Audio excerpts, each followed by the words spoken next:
Okay, so good morning, welcome. Today I'm going to present a research study that I've conducted as the head of the research unit at one of my previous institution. Let me share the slides first. So this is actually a part of a large-scale research project. I'm going to share with you a part of it, and I'll focus on the first-year students' language challenges. So this is mainly about first-year students' needs and how they do in the first year of their academic studies. So I'll talk a little bit about the background, the context, and talk about the challenges in the freshman year. I'll tell you a little more about the research design. We'll talk about the results and discussion and the implications of the study. So, and I'm planning to finish this in about 40 minutes. So this is an EMI public university. It's a large university in Turkey. There are 5 faculties and 4 graduate institutions. Because this is an EMI university, there is a language school that offers pre-sessional and in-sessional language instruction to all students who need it. And there are over 25,000 students. Now, being a research institute, internationalization has become an important aspect within the university, which means the university wishes to attract international students, to attract international lecturers. Therefore, English as the medium of instruction has become a very important aspect here. So admissions for the students are based on, of course, their scores on their university entrance examination, but also for them to be able to start their academic studies right away. The students are expected to take an English language proficiency exam. And based on those scores, the registrar's office makes some decisions to admit or decision to send the student to the language school to receive some intensive language education instruction, for a year. And after a year, the students take this language proficiency exam once more to show that they have improved their language skills and are ready to go on with their academic studies. However, we've had quite some complaints from faculty members who kept saying that a certain proportion of students were really weak in terms of their language skills. And when we looked into those students, we found that those were the students who were sent to this language school, pre-sessional language school, prep school, let's say, to study English, and those were the ones who had been placed in the at the beginner or elementary levels there, which means those students were either did not know any English, did not receive had not received any English language instruction in middle school or high school, or were very low, like elementary. And 1 year of intensive English study apparently was not enough for them to carry out the requirements of the course, even the minimum requirements of the course. And some of them actually had to transfer to a Turkish medium instruction university or had to repeat this 1 year prep school instruction again, which was disheartening for many who had to do that. So there was a general discontent on communication skills, especially communication with the lectures and communication interaction during the courses with their peers on classwork or group work activities. And as I said before, lower level students lag behind in the others in all skills. yeah, twice as many lower-level students reported problems. As a result, a year of English study seemed insufficient for academic studies. Another complaint actually came from employers. Now, this being a research institute, an EMI research institute, of course, the international companies, for example, they were really keen about hiring graduates of this university.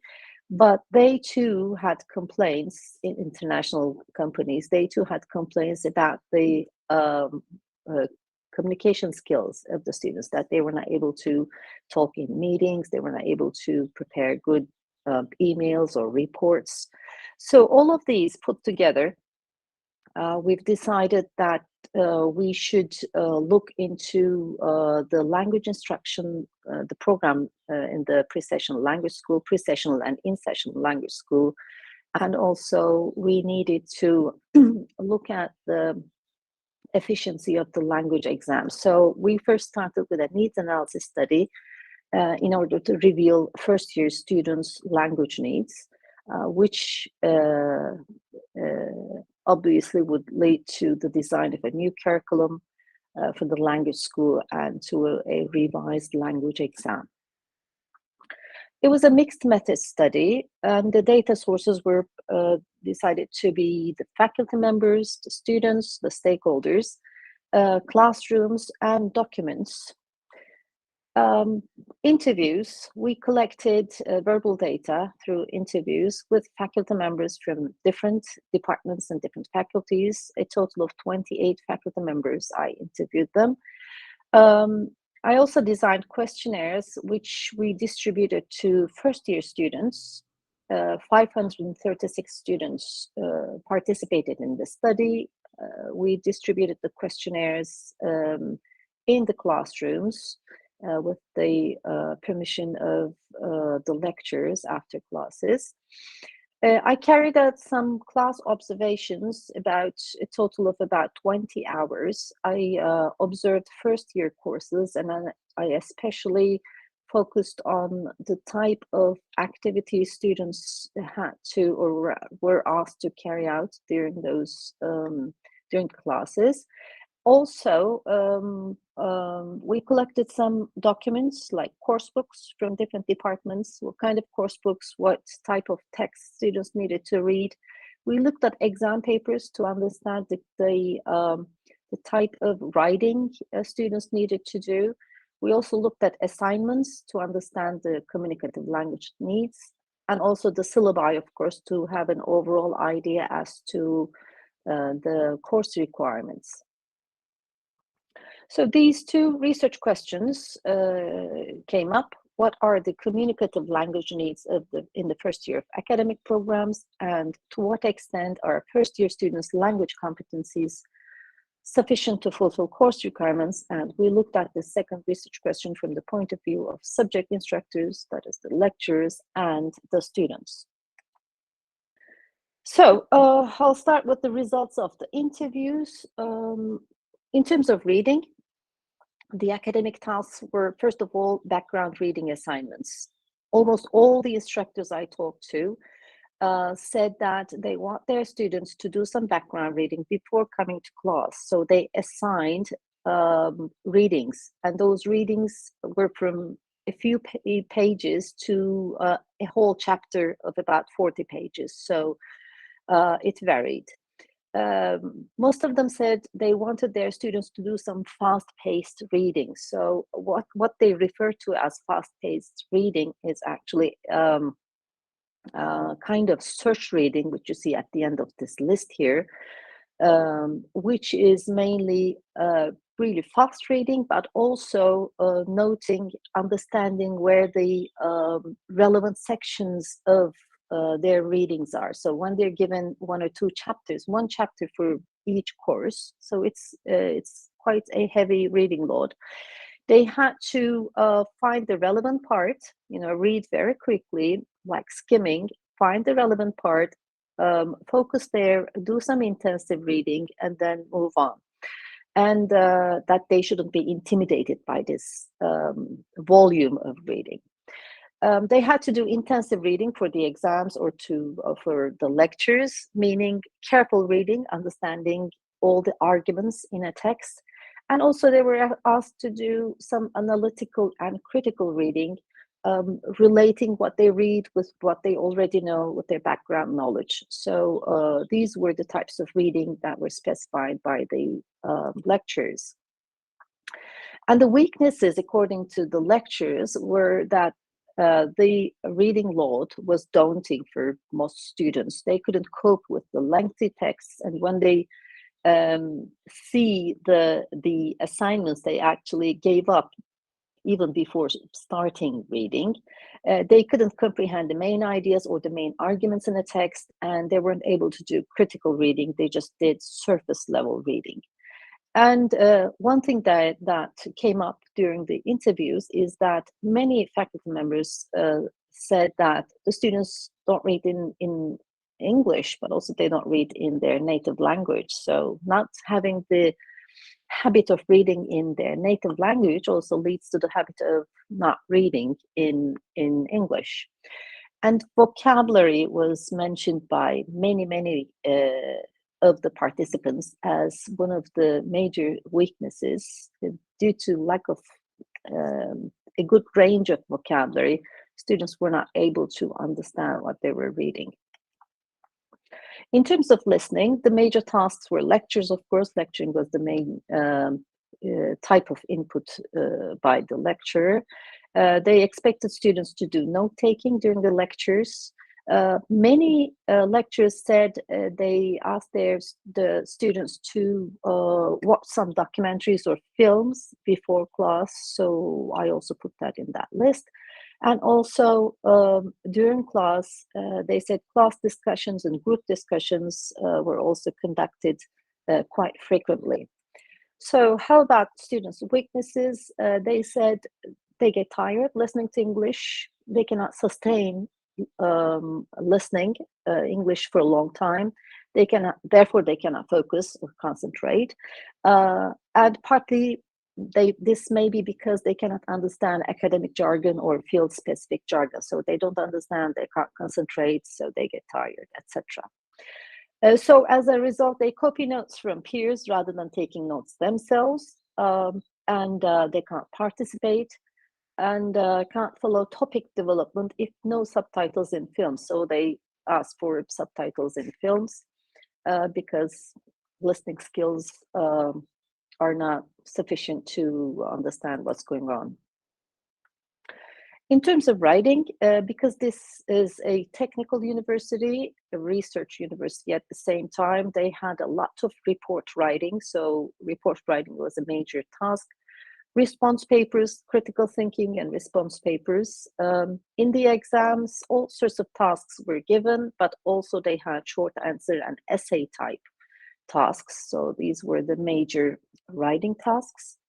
And in terms of students' weaknesses, lack of knowledge in a number of aspects, like constructing grammatically correct sentences, writing cohesive paragraphs, having the knowledge of how to structure an essay and build this essay structure using the academic conventions, and using, of course, vocabulary correctly were the major weaknesses mentioned by the lecturers. And finally, in terms of speaking, as I've said before, lots of discussion and group work were carried out in the classrooms. They were expected to interact with their lecturers or their peers, and also lots of presentations. Of course, student presentations were a major topic, and they were expected to present a topic nicely and efficiently. And in terms of their weaknesses in speaking, again, vocabulary knowledge, lack of vocabulary knowledge, both general and academic, it came up in during the interviews. The resources to take turns in a conversation, so they didn't really know the speech conventions in English, and they didn't have self-confidence to speak in English. The reasons, of course, were because constructing meaningful sentences was difficult. And then due to their most probably previous language learning experience, they put too much emphasis on grammatical aspect of language that they missed the fluency part. And most of them didn't learn English through speaking, but through reading or through grammar. And they had poor pronunciation skills because of not being able to practice speaking English. So these were the major weaknesses given by the faculty. So overall, we can say that there were many limitations in their language competencies, but the faculty also mentioned that the transition to university is also another challenging aspect for these students, because the university environment requires many different academic skills in addition to English speaking skills, and the different tasks also present challenges next to this language. And of course, being in an English medium instruction has its challenges, because this is an EFL environment where students do not hear any English, much English, let's say, outside the classrooms or outside the campus. So there's a stark contrast between what they live in their daily lives and what happens within the campus. And the campus itself was not actually dependent on English speaking all the time. It was mainly inside classrooms where English was used. So this EMI environment didn't really help students to change their behavior or let's say improve their skills in English language. Okay, so we understood that these 4 skills were all needed, and students had to use these skills in an integrative manner, not discretely. And also we found that knowledge of some academic language conventions was important, which I call now academic literacy. So they had to learn about the rhetorical conventions, some discipline-specific vocabulary, or even general academic vocabulary. They had to know about the style, the tone, how to use formal arguments, how to form arguments and use formal language. So a number of different aspects of literacy were also in play here for their needs. So I'm now going to present students' views on their adequacy. When we asked the students, these were the results of a questionnaire. When we asked students about how they see their adequacy in the 4 skills, I used the Likert scale questionnaire from 1 to 7, and as you can see, they found their reading skills was more adequate than the other skills. And then they said writing comes second, listening the third, and speaking the fourth. Now, students place too much emphasis on speaking because if you know a language, you speak a language. That's the kind of understanding among students, I guess. Reading for the faculty members was the most important academic skill the students needed to have, and the students believed they had. It was a 5.2 mean. They had this reading skill better than the other ones. So we asked what factors affect your reading, which factors needed to be improved. That's what we wanted to find out. So for reading, for example, they said vocabulary, lack of knowledge of vocabulary was the main factor by 58%. This 58% is among all the problems, vocabulary problems take 58%. Careful reading, that is reading intensively to understand the main arguments in a text, knowledge of grammar, sustained reading, that is reading long texts, and some other problems, but vocabulary took the first place in reading. In terms of listening, students said that different accents, actually, different pronunciations or accents, it presented challenges to them. Some students even mentioned that they didn't want to take courses from foreign faculty members because they had trouble understanding their English, because they were not used to listening to different people with different accents. The pace of speaking, if the lecturer spoke a little fast, then they couldn't understand it. They couldn't do careful listening, meaning, again, global listening, understand the main arguments in a text. Vocabulary was also a problem, but not as much in reading, only for 10%. Sometimes they watch films and documentaries, so they mentioned the quality of the recording also affected their listening abilities. Only 5% in sustained listening, and 5% said there are no problems. In terms of speaking, again, vocabulary came up as one of the main obstacles to their speaking. They didn't know enough vocabulary to form sentences.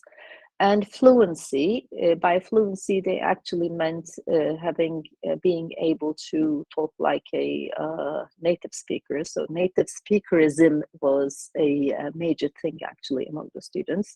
They didn't have enough, they couldn't practice speaking enough. They had anxiety or lack of confidence, lack of accuracy. So they were, again, emphasizing the grammar in speaking, sustaining interaction, continuing conversation with other people. They said 4% of pronunciation problems and 3% no problem.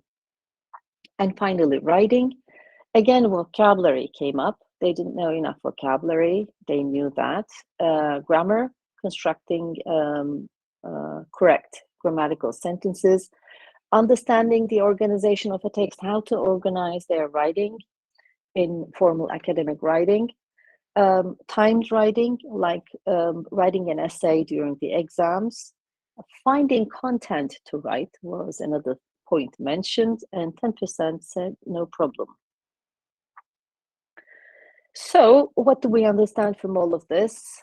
In almost all skills, vocabulary knowledge was perceived as an important knowledge area.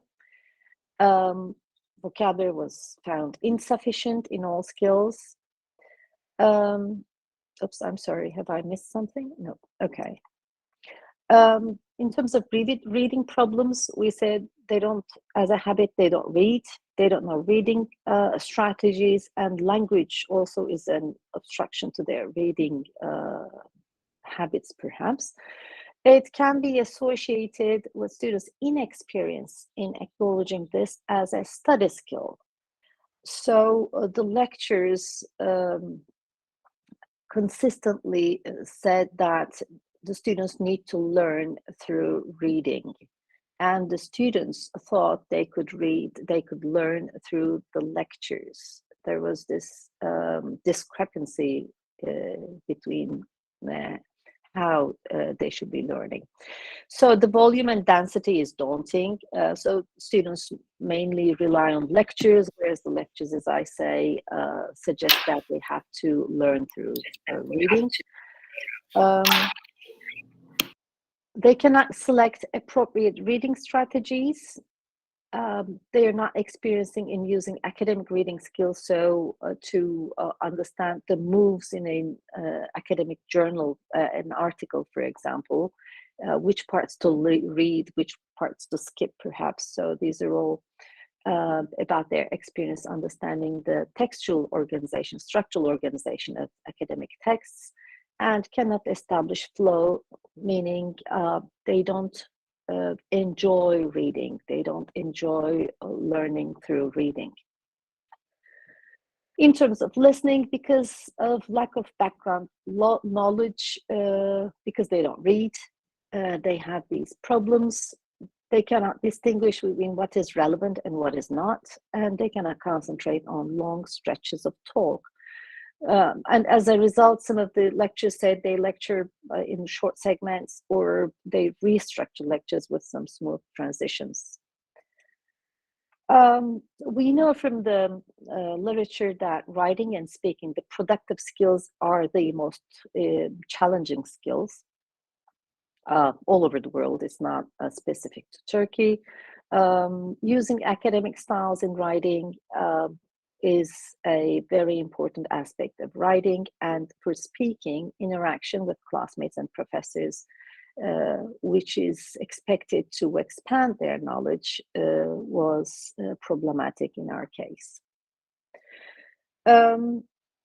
Writing skill, which is closely integrated with reading, two major areas: lacking fluency in writing because they don't know which words to use, they don't know expressions, they don't know structures. As we know, writing in academia is mainly very formulaic. So when you learn these formulas to how to express things, then it becomes much easier. But those students didn't have that knowledge, and they lacked accuracy. Also, they had difficulty in organizing their ideas.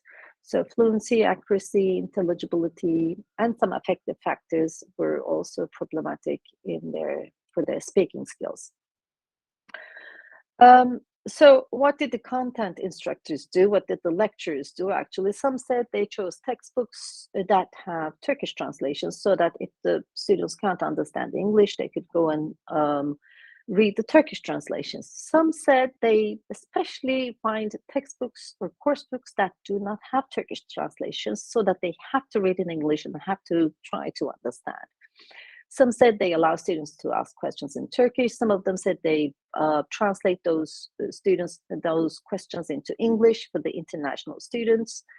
Some said they include subtitles in the videos. So each lecturer had their own way of dealing with these problems. They handed out a summary for the whole week's content, whereas they were expecting the students to do some background reading for the course. They adjusted their teaching styles. They said they prepared those slides that aim to address the students who don't read, don't come to the class prepared for the course. So they included everything in the slides. And then they handed out those slides to students because they said they don't want the students to try to take notes so that they can concentrate on at least what's going on the slides. So they handed out the slide copies. All of them said they ignored any grammar errors in exams, which is fine, I guess. And they also allowed students to use some Turkish words if they couldn't explain themselves in English. And some have given up the chosen course book after seeing the level of students to adopt a simpler book or a shorter version or a summary of the book. And this is an important point. I think one social sciences department, they said they recruited a language teacher who gave first-year students some kind of a language course to improve their productive skills. So they did some writing that was specific to that field, and also speaking activities. And in another department, they taught field-related vocabulary, and some taught how to read academic texts to the first-year students. So what do we conclude from this? The English language teaching curriculum of the language school was not congruent with the students' needs. It looks like there's a need to teach English for academic purposes rather than general English. And there are specific contextual difficulties because this was an EFL environment and students do not have the opportunity to practice English or to use English in their real lives, they should be provided with some more opportunities to practice this language within the campus. And then we concluded that the language screening test is not functional, because even though the students passed those tests, they couldn't manage do well in their courses. The speaking ability was not tested in this test. And speaking was found to be an important aspect of classroom task within the classroom. So perhaps a revision to the language test and inclusion of the speaking ability in this test could be a good solution to this. And then a lack of collaboration between language and content instructors. So the language school instructors and the lecturers and the faculties, they did not really never actually come together and discuss these issues. If they were able to convey whatever is needed within their departments to the language school, perhaps there could be more the education given, the instruction given in the language school could be more congruent with the students' needs. Now, there was a report prepared by the British Council in 2013 by the Turkish Higher Education Council, actually asked the British Council to look into the English language problems in the English medium instruction universities in Turkey. And they did so, and they came up with a report. And one of the points given in that report, one of the conclusions was that even though there are language schools to teach students English for their further studies, it was not really possible to teach beginner or elementary level students, A1 level students, enough to give them enough language instruction to make them, put them at the B2 level, like upper intermediate level. So they suggested perhaps these EMI universities could accept candidates with at least A2 level English, but of course that was not accepted by the Higher Education Council, because that's kind of discrimination among students. But from this, we understand that A2 level could be students at A2 level could perhaps go up to B2 level, to the upper intermediate level within a year, but not A1. So perhaps the language school could suggest that those students at a lower level need to attend to this language school for 2 years instead of 1. And another implication, and this was also mentioned in the literature, is that the language curriculum should focus on the type of English necessary in EMI courses rather than the level of English. So we talk about A1, A2 levels. The CEFR named these English levels as from A1 to C2. And language schools usually teach according to these levels. But what these researchers suggest is that the English needed actually in the language schools of the universities is EAP, so, or perhaps ESP, depending on the type of faculty. So why don't we focus on the type of English that students need? We don't separate them according to their levels, but according to what they need, and derive a curriculum for this purpose. The language school curriculum needs to incorporate competencies that emphasize English as an academic language. So that's one of my conclusions and implications for this. And the language screening test, as I said, it should address the established difficulty areas like vocabulary, knowledge of academic discourse, and productive skills. That is, speaking, testing of speaking should also be included in the language test. And finally, there needs to be a collaboration between language and content instructors. I'm sorry, there's a typo. Because this would improve the language teaching curriculum, and students will be more motivated to learn aspects of language that is related to their own field. And a final point is implementing CLIL, that is content and language integrated learning, possible in universities. This might be a solution to some of the language problems. Content and language could be simultaneously taught, perhaps in content courses, in academic programs. And we have already seen an example of it in one of the social sciences departments, where they said they recruited a language teacher in their departments to teach field-related language vocabulary and discourse. I guess this is all I'm going to say, and I'm right on time. Thank you very much for listening. And if you have any questions, I will be happy to answer. Thank you, Zeynep Hocam. Thank you very much. You're very welcome. Thank you, Hocam. Thank you hocam. You're welcome, Behçet Hocam. Konuşun ben.